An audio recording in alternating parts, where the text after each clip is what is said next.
Hello everyone, Raven Knight here. Let's talk about the Knights in For Honor. I've said it before and I'll say it again. I'm kinda tired of the Knights always being the villains in the lore. With the exception of Bullthorn, every villainous character in the lore has been from the Knight faction, and you could even argue that Bullthorn wasn't necessarily evil, just a man whose hubris got the better of him. Apollyon, Astria, Vortigern, Ravier, Vela, all Knights, all evil or antagonistic, and the only named good Knights in the lore are Holden Cross and Ramiel. Problem is that Holden Cross doesn't really see himself as a knight anymore after all the evil he did while serving Apollyon, and Ramiel is a legend from ancient history, not actively present in the lore. Today, I'd like to explore why Ubisoft likes to make knights out to be the villains, whether or not it's a good thing, and finally, what can be done about it. So first, let's start with the obvious. Why are the knights often vilified in the game? Well, to put it bluntly, it's the easiest solution. It's the lowest hanging fruit to go with, after all. Apollyon and her Blackstone Legion were the villains of the campaign, and she was wildly successful as a villain. So why not just keep that motif going? After all, the Black Knight archetype is a good fallback. A dark, powerful, and edgy enemy for the player to confront and contend with. Apollyon fit that bill perfectly, so let's just do that again with Astria, and with Vortigern, and the Ravier, and just keep repeating this process. It also makes sense when you consider the way knights are viewed in the mainstream media. See, back when I reacted to the Ravier and Defira announcement videos, I made my point known that it seems the Knights are purposefully being made the bad guys, and the general response seemed to be the same. Knights are evil in history, just look at the Crusades. This kind of response is further evidence that I need to return to my series on the Crusades, since it seems most people do not have a full understanding of those wars. I've been told by many that knights and Christians in history did evil and wrong, that they were selfish bigots who did evil things to others because they were privileged, xenophobic, and uneducated. And if this truly is the mainstream consensus of knights, then is it any wonder why Ubisoft wants to make them evil? Seems an easy choice as far as I can tell. But the problem is that I think this creates an unhealthy misunderstanding of the history of knights. Not only is it exceptionally lazy given the context of the world of For Honor, but it also runs contrary to what the devs have tried to do previously, as well as the fact that yes, it is not historically sound. So, let's explore why the decision to demonize the knights and make them out to be villainous is a poor decision. The first reason is that it's simply lazy in terms of writing, and it neglects any other faction except to exemplify them when necessary. I'm not saying knights can't be made villains, but I'm saying that we're ignoring other factions because we do so. Let me ask, since Bullthorn, when have we given a single care about the Vikings? What have they done? Good or bad, what have they done? Not much. They haven't done anything good or evil. They've just kind of existed in the background. How about Maiko? After her, since when have we cared about the samurai? They haven't done anything either. They've just kind of been there. Good, bad, no, not neither really. They just don't do anything. They have done little of note. And don't even get me started on the Wu Lin. Nothing's been said about them since Zhan Hu in Season 3. But as for the Knights, well, we got Astria and the Order of Horkos to mess everything up for everybody. We got Holden Cross to return and start a resistance. We got the Ramiel and his legends to explain the Cataclysm. We got the Ravier and her dark evil force to go and mess things up in Arabia. We got a whole Inquisition which was heavily night-themed and gothic that Astria and Ravier both sponsored and led. And we got Vela to lead her conquistadors to Mesoamerica and piss off the Aztecs. Guys, we've gotten a lot from the Knights, but the majority of it has been to revel in their evil. Consider this. Why couldn't it have been a samurai under Horkos who pissed off the Arabians? Or a Wu Lin who went to go piss off the Aztecs? Are the other factions incapable of doing evil? Is that simply a knights thing? If so, then why don't the factions just eradicate the knights? Why quarrel with one another when it's clear the knights are the true evil in the world of Heathmore? And now some people are going to point out, well, obviously they used Ravier and Vela because they're meant to exemplify certain features in history, like the conquistadors and the crusaders. Which leads into my second reason why it's a poor idea to demonize the knights. This isn't really historical. I'm aware of people's complaints that I'm too in love with history and that the game can't be 100% accurate. I know this, and I'm not asking for it to be 100% accurate. However, I've heard people try to explain to me that the knights are evil in For Honor because knights were evil historically. And while it can't be denied that some knights were indeed evil, they were not all evil, and of the factions presented in For Honor, the Vikings can boast just as many dark deeds done as can the samurai and the Wu Lin. Need some examples? The Vikings launched the Great Heathen Army upon England and helped to finance and support the Arabic slave trade by selling European women and men that they captured to the Arabic lands that they traded with. The samurai, particularly during the Sengoku Jidai, were infamous for betrayals, massacres, and brutal forms of torture and execution. Nobunaga himself was made infamous for him setting fire to Mount Hiei and killing countless innocent monks, women, and children. And of course, ancient China has several of its own black marks on history that change with each dynasty. Just look at the Great Wall of China as an example. And of course, each of the Outlanders share a degree of darkness to their own legacy. The pirates kind of speak for themselves. The Medjai were part of a massive militaristic and conquesting empire that dominated northern Africa and the Arab lands. The Afira were based on the Mamluks, who were involved in the Arabic slave trade, imposed their own forced conversions, and engaged in years of bloody conquest with rivals both foreign and domestic. And the Aztecs, of course, were infamous for their frequent human sacrifices. My point in saying all this is not to demonize all the other factions at all. Not at all. My point here is that simply making the Knights the de facto villains because of a mainstream media misunderstanding of history is inappropriate and ignores the truth that everyone has some darkness and light in their books. Which is hopelessly disappointing when you recognize that every faction has the potential for great good and great evil, and all of them could offer great opportunities for lore and exploration. Simply saying, well, the Knights did the Crusades, while a true statement, undercuts the meaning of the Crusades, the good things that they did bring about, and is a poor argument when the Crusades were initially a response to intense and militaristic Muslim expansion in the late 11th century. Therefore, a proper context would be very useful before doing anything in relation to the Crusades, but again, talking about the Crusades and explaining them in further detail is going to be a video or series of videos for another day. Let's stick to the topic at hand.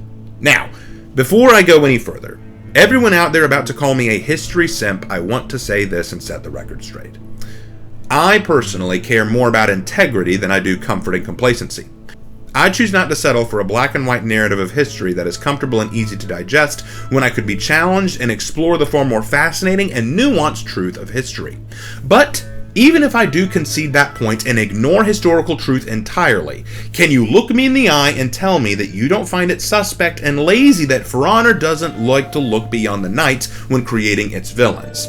And if your response to that is, well, it's historically based, then don't be surprised when I counter with historical truth and demand more historical accuracy. Because if we're going to base our seasons and years based on historical events and historical people, as well I think we should, then I would ask that these historical events be treated with some degree of nuance and accuracy.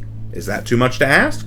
Alright. Now, before we close out, I want to do what I did with the Wulin video. I'd like to demonstrate how I would go about building an entire year of For Honor just based around this concept. Let's build a year of For Honor inspired by the First Crusade. Sound fun? This year, we will see 4 new maps, only 1 new hero, but 4 new hero skins. I know, only 1 new hero, how could you? We're getting new maps. Let's give what we can, right? You ready? Alright, this will be fun. The year shall be called The Great Crusade. The first season will be called Encroaching Fire. The Ashfeld Knights at this point have grown mostly quiet, but this worries the other factions. Thanks to the actions of Apollyon, Astria, Vortigern, Vela, and Ravier, they believe that the Knights must be up to something, so a hero among the Afira rises up named Ice, named after the wife of Kilij Arslan, the Seljuk Sultan of Rum during the First Crusade. She will be the season's hero skin, and she calls a great jihad upon Ashfeld to destroy this common enemy that they all share. After all, it was the Knights who attacked Arabia, attacked Mesoamerica, launched the Draconite Plague, ended the Truce of Wyverndale, led an inquisition that persecuted thousands of people, and of course, lest we forget, it was Apollyon's Blackstone Legion who plunged the world into darkness. Holden tries to reason with the enemy factions that Ashfeld herself can't be held responsible for the actions of Apollyon or those under Horkos' control, but in truth, this is a golden opportunity for everyone. Though many know Ashfeld is likely not responsible for all their suffering, having Ashfeld removed would also remove a major enemy from the field, so they ignore Holden's pleas and attack all the same, much to Horkos' pleasure. Because after all, this is still war, and that's what they want. This will introduce a new breach map, inspired by the Battle of Manzikert, a huge map made up of makeshift barricades and defensive structures. Unlike the other maps of Breach where it's clearly a fortress, this is almost a makeshift territory. Instead of stairs leading around, it's almost hills and valleys that change and alternate as you go through it. It's a desert theme with mountains on either side and and the goal of the attacking faction is to break through and kill the commander. And in the end, the samurai, Vikings, Wulin, and Outlanders are successful. Ashfeld is infiltrated, and soon they begin marching towards the entrance to Beaufort's stronghold. And so ends Season 1. In Season 2, we get Deus Vult. In the hour that Ashfeld is most desperate, an old voice appears, a long-lost warrior. The Lord Warden, who had abandoned Heathmoor so long ago after Apollyon's defeat, has now returned, but he is not alone, and he himself is not the same. Many take note that he's wearing different armor, his weapons have changed, and he's not quite himself any longer. And he calls a crusade to retake Ashfeld and push out the enemy. Now here's why I wanted to introduce the Lord Warden, but not release him yet. I'm going to release him in the 4th season, but I wanted to kind of get an idea that here's this hero that we're building up all throughout the year, just to make it more fun. Now, even though we're not getting the Lord Warden yet, from here we get our new hero skin. An Orochi hero skin for a warrior named Toshimaru.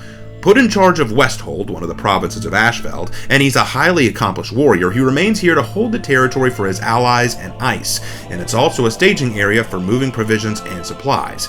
This will also introduce the new Dominion map, Leftgate, a large map of a demolished castle, where part of the castle on one side is still standing, though the further you go down in any one direction, the more destroyed the building shows. It shows off how the siege has laid it to waste. It's supposed to kind of give, it's almost like this one map that's used for like elimination.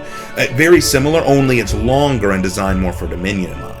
Now, this will all be a reference to the Battle of Nicaea, the first true battle of the First Crusade. In the second half of the season, the Lord Warden himself still has yet to appear, but thanks to his organization, as well as excellent tactics, Leftgate will be falling to the knights. However, rather than kill all the samurai inside, they're left with a choice. Surrender their provisions to the knights and aid in the crusade, or return to the mire by means of the Dolo Plains. After all, in the actual Battle of Nicaea, the real historical Battle of Nicaea, Emperor Komnenos of the Byzantine Empire negotiated a peaceful surrender of the city after defeating Kilij Arslan and sieging the city for a month. The Turks, who knew they were to be beaten soon, agreed to surrender, and in the end the Crusaders sent several Turkish generals home and even released Kilij Arslan, who they had captured, back to enemy hands without any ransom, all because they wanted to show that they were not seeking hostility, unless it was brought against them. So the same will happen here, and in so doing, some samurai will unite with the Crusades out of gratitude and press on, and thus ends the 2nd season. Now, the 3rd season, of course, is our Halloween season, but we gotta set it up first. It will be called Cold Alliances. Toshimaru, who was set free by the Lord Warden, will rush to the next outpost to warn his contemporaries of what's coming. Ice is furious and tries desperately to rally forces to stop the coming Crusaders. Their plan is to stall for time and hopefully get the Lord Warden to reveal himself so that they can figure out what he's hiding. She offers a trial by combat between one of her strongest warriors and the Crusaders' strongest as well. This will introduce 2 hero skins this season. That's right, 2 in one season. Crazy, right? One is a Viking hero skin, a Highlander to be precise, named Ivar, a massive brute of a warrior with bloodlust and a personal vendetta against the knights, for it was thanks to a lawbringer that his own father was killed after all, and he looks forward to fighting the Lord Warden. However, it is not the Lord Warden that appears, but instead an unexpected warrior, a Nobushi named Desumi Aikawa, one of the samurai who were spared during the crusade into Leftka. She has sworn allegiance to the Lord Warden and fights on his behalf, and I do this just to further add credence to the idea that Warden and Nobushi are an item. I did it for my personal amusement. This is all kind of a joke for me anyway. Play along with it. Now, this will reveal the new map, a duel and brawl arena called Pit of Blood, or the Sanguine Pit. However, this pit has a few nasty surprises. The battle between the two is relentless, but Ivar is filled with anger that he isn't getting to fight the Lord Warden as he wanted, and as a result he loses focus and is dealt a deadly blow from Desumi. To ensure that he lives on and that this war is not over too quickly, a surprise attack from Horkos halts the battle, and the warmongers introduce a Draconite Purge.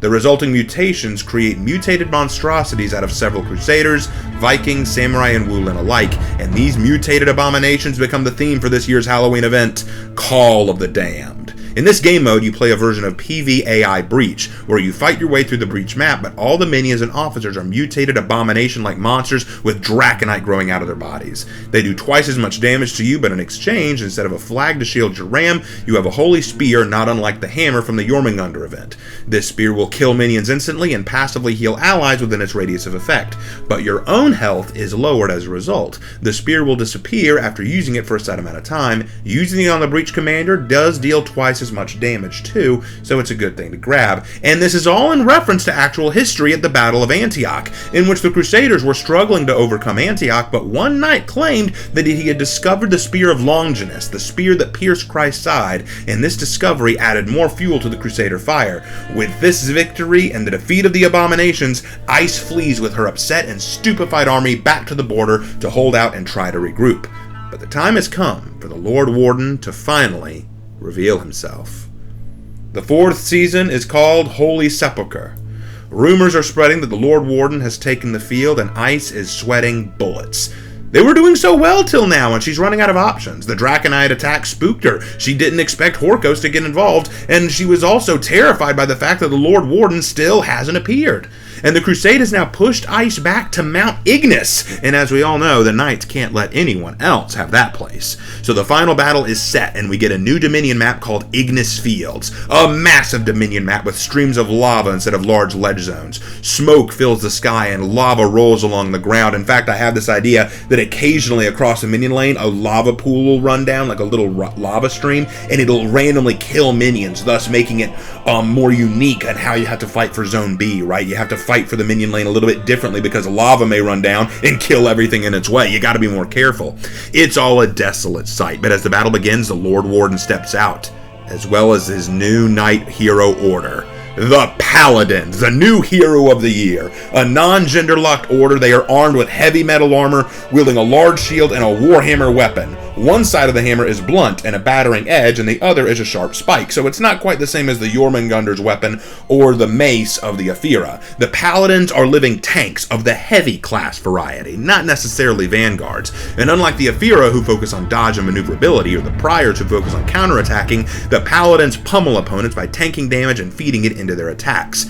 While he was gone, the Lord Warden had found the remnants of the Roman Empire, learned its secrets, discovered its history, and found like-minded wanderers who joined him in forging a new order. An order that would protect Ashfeld rather than fall victim to another tyrant. The Paladins lay waste to the weakened and exhausted warriors under Ice, and as Ice tries to flee the battle, she runs into Astria, who has a proposition. If Ice does return to her home in disgrace, she may be punished by her former allies for her failings. But if she joins Horkos, she would be able to eventually get her revenge, thus leading into the potential for Horkos to grow even stronger in the future. Meanwhile, the Paladins celebrate their victory as Ashfeld's lands are safe once more. It's not perfect, I know that, but at least it would be a unique way to write a year that gives the Knights more love than hate, because right now they're getting a lot of hate, and it would potentially involve a new unique idea and direction outside of just Knights bad and they do bad things. And I want to make a few things clear. I think that one of the big problems we've had ever since the Outlanders became a bigger topic is we've kind of started to drift away from focusing on the primary factions, the Knights, Vikings, Samurai, and yes, even the Wu Lin. And I think that it's time that we gave them the love and respect they deserve. We need to bring back the individuality and uniqueness that their cultures provide. We really haven't explored them well enough. In truth, we haven't really explored the Knights either. We haven't explored who they were, what they did, what they believed. We don't understand their religion in the world of For Honor. We don't understand their culture in the way of For Honor. We don't fully understand their system of government. At least with the Vikings, we understand that they have Jarls. At least with the Samurai, we know they have an emperor of some kind. We know that they have an emperor for the Wu Lin as well, and we have a basic understanding of each of their belief systems. But the Knights are mostly only brought up when we want Dark Knight archetypes or the Knights to do something evil. And again, I'm not against Knights doing evil things or there being the occasional Knight who is bad. But I feel like if all we do is just treats the Knights as the de facto evil faction that brings in Outlander heroes or pisses off all the other factions, that leaves a lot to be desired. Not only historically, but writing-wise too. It makes the factions look like nothing more than victims of the big mean Knights, and it doesn't give any nuance to their own cultures, ideals, or beliefs or systems. I think that there's something that we're missing here. If all we want to do is make the Knights villains, then we neglect the other factions to do so. If we leave out the fact that there could be good Knights, it destroys any potential understanding of what the Knights could potentially be. Historically speaking, knights ran the gamut between pure evil and pure good. The Crusades are a nuanced period of history that we shouldn't look at and wag our fingers at in shame, because there's a lot more to them that we need to understand and appreciate. And yes, at some point I will need to continue my series on the Crusades and what they were actually about and what actually went on during them. But the fact is this: I want For Honor to return to form and talk about the different factions in a better manner, and I'm going to do that in the upcoming videos. I'm not just going to talk about a year focused on the Knights or a year focused on the Wulin. I want to do it with the other factions too. I want to talk about years focused on the Vikings and years focused on the Samurai. I want to talk about how we could explore their history, their culture, and things about them that would make this game amazing. Because guys, even if I am a history simp, even if I absolutely adore history and really want to see history added to this game and you think that's annoying, let me tell you, would it really hurt? Tell me, how would it hurt the game to involve more historical accuracy? That's my question that I leave you with today. Thank you guys so much for watching, and as always, I will see you in my next video. Take care.